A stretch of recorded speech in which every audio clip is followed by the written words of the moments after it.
Alors cette vidéo a pour objectif de vous apprendre à mettre en place un serveur web qui sera le serveur web SI pour les sciences de l'ingénieur et un serveur DNS. On verra à quoi ça sert. Alors, vous imaginez ici, vous avez plein de PC qui ont des adresses IP distribuées de manière automatique par le serveur DHCP qui est ici. Je n'ai rien changé à ça. J'ai juste changé la plage d'attribution des adresses IP. J'ai demandé à ce qu'il commence à distribuer à partir de 10. Cette machine, je l'ai mise en adressage IP statique et je l'ai déclarée avec l'adresse IP 192.168.1.6. Voilà. Alors, on va aller sur cette machine 6 justement et on va essayer de joindre le serveur web SI. Je vous montre d'abord ce que ça fait, le résultat final, et après on fera l'entièreté de la démarche pour savoir comment mettre ça en place.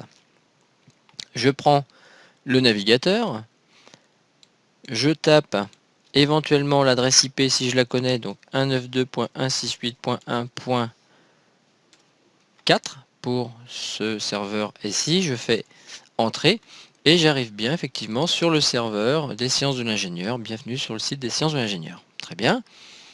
Maintenant, alors je vais le fermer, je vais le réouvrir. Vous n'allez pas toujours savoir l'adresse IP. Alors je vais taper directement SI dans la barre URL et vous voyez que j'y accède directement. Donc, alors comment tout ça est possible? Alors en tapant l'adresse IP, on comprend bien que cette machine-là s'adresse directement à cette machine. On rentre dans le serveur web, donc le serveur web nous renvoie une page HTML qui est celle-ci, qui s'affiche correctement. Par contre, quand je tape SI simplement, comment la machine peut-elle, le système, le réseau peut-il savoir que c'est cette adresse IP là qui est demandée? Tout se passe dans le serveur DNS. On va voir que dans ce serveur DNS, on va faire une correspondance entre les noms de domaine, SI en l'occurrence, avec les adresses IP.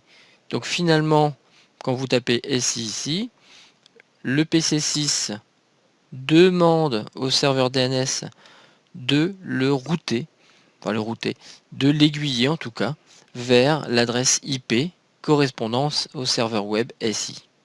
Voilà, donc on va faire tout ça ensemble. Alors pour rajouter un serveur web, c'est simple. Vous prenez un serveur ici générique, classique, et dans la partie onglet service, ici vous allez retrouver l'entièreté des services disponibles. Donc le service HTTP qui est un protocole, c'est le serveur web. Au même titre que l'on avait vu dans une vidéo précédente, le service DHCP. On retrouvera également le service DNS dans les services proposés. Alors je vais le supprimer. Oui. Et on va tout simplement aller configurer ce service web. On va aller dans HTTP et on va surtout activer le HTTP, voire le HTTPS si vous voulez un serveur web sécurisé. Une fois activé, vous avez différentes pages dans un serveur web. Sa fonction, c'est de délivrer tout simplement des pages web au client. Le client ici, c'est le PC6. Alors il y a une des pages que j'ai éditées, c'est le index.html. Quand vous faites une requête vers un serveur, c'est toujours vers le index.html par défaut. On fait edit et ici vous voyez que j'ai mis bienvenue sur le site des sciences de l'ingénieur. J'aurais pu mettre autre chose. Alors je n'oublie pas sur cette machine de configurer évidemment en statique son adresse IP 192.168.1.4 avec le masque de sous-réseau 255.3.0. Une fois que c'est fait, il n'y a plus rien à faire, il y a juste à prendre le navigateur, taper l'adresse IP 192.168.1.4 pour arriver sur le site des sciences de l'ingénieur. Très bien. Maintenant, on va configurer le fait que si je tape uniquement le nom du domaine, j'arrive quand même dans le serveur web SI. Ça se fait en déposant un serveur classique comme celui-ci, sur lequel je vais venir chercher, activer le serveur DNS, je le mets à on. Et dans ce serveur DNS, vous voyez que j'ai une ligne ici qui a été enregistrée. J'aurais très bien pu dire ici par exemple, ça ne sera pas SI que je vais mettre, mais FabLab par exemple. Si je fais FabLab et que je sauve, et que je retourne sur la machine PC 6, je retourne ici. Alors évidemment, si je mets SI, ça ne marche pas. Si je mets FabLab, j'arrive sur la page web anciennement du site des sciences de l'ingénieur. Je peux très bien aller ici, service HTTP des sciences de l'ingénieur, éditer l'index, bienvenue sur le site du Fab Lab, je sauve, voilà, ici je vais modifier parce que c'est plus le serveur de SI mais serveur du Fab Lab, je retourne dans PC6, je fais ceci, je tape Fab Lab et j'arrive, bienvenue sur le site du Fab Lab. Alors bien évidemment sur votre serveur DNS, vous n'oublierez pas de configurer sa carte, sa carte de sortie, carte réseau. Dans Fast Ethernet, il faut lui attribuer son adresse IP en statique avec son masque de sous-réseau. Ok, très bien. Maintenant, je vais aller sur une autre machine ici, la 3 par exemple. Je vais prendre le navigateur et je vais taper FabLab. Ça ne fonctionne pas. Je vais taper 192.168.1.4, c'est-à-dire directement l'adresse IP. Là, ça fonctionne. Alors, pourquoi ça ne marche pas sur la machine 3 et ça marchait sur la machine 6? Alors, ça ne va pas marcher non plus sur la 0, la 1, la 2, la 3, la 4 et la 5. Tout simplement parce que, regardez bien ici, vous avez le serveur DNS qui n'a pas d'adresse IP. Sur cette machine, la carte réseau ne connaît pas l'adresse IP du serveur DNS. Donc je clique dessus, je vais...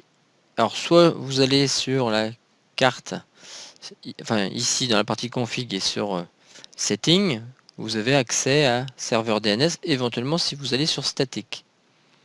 Alors nous on veut pas être en statique. Alors vous pouvez aussi aller dans desktop, hop, je vais fermer ça pour que vous voyez mieux, et dans IP configuration vous avez la même chose, un peu plus synthétique. Alors par contre, vous voyez bien que si je passe en IP statique, je vais pouvoir renseigner ces champs-là. Mais c'est pas ce que je veux. Je veux rester en DHCP, en adressage automatique, en adressage dynamique. Ça veut dire que il va falloir configurer le serveur DHCP pour que au même moment où il affecte une adresse IP à la machine, il lui donne une adresse de serveur DNS. Donc on va le faire ici dans le serveur DHCP et ici au niveau du serveur DNS, on va tout simplement lui renseigner, lui dire attention, le serveur DNS est à l'adresse 192.168.1.5. Voilà. Donc on va retrouver normalement la même chose ici. Il a été renseigné ici. Voilà. Je retourne sur mes machines, forcément. Elles n'ont pas pour l'instant de serveur DNS. Je vais faire clic sur statique. Je repasse en DHCP. Et normalement, voilà. Cette fois-ci, le serveur DNS a été activé. On va faire pareil sur les autres machines. Attendre un peu. Voilà. Donc évidemment, c'est à faire pareil sur toutes les machines. Si je vais sur PC1, je prends le navigateur, je tape cette fois-ci Fab Lab. Et j'arrive sur le site du Fab Lab. Voilà, c'est terminé pour la présentation sur la mise en place d'un serveur web qui était le serveur Fab Lab et initialement le serveur SI, Sciences de l'ingénieur, ainsi que sur la mise en place d'un serveur DNS qui permet, à partir des noms de domaine, d'aiguiller vers des adresses IP. Et puis on a vu également la mise à jour du serveur DHCP de manière à ce qu'il affecte automatiquement à chacune des cartes des machines l'adresse du serveur DNS.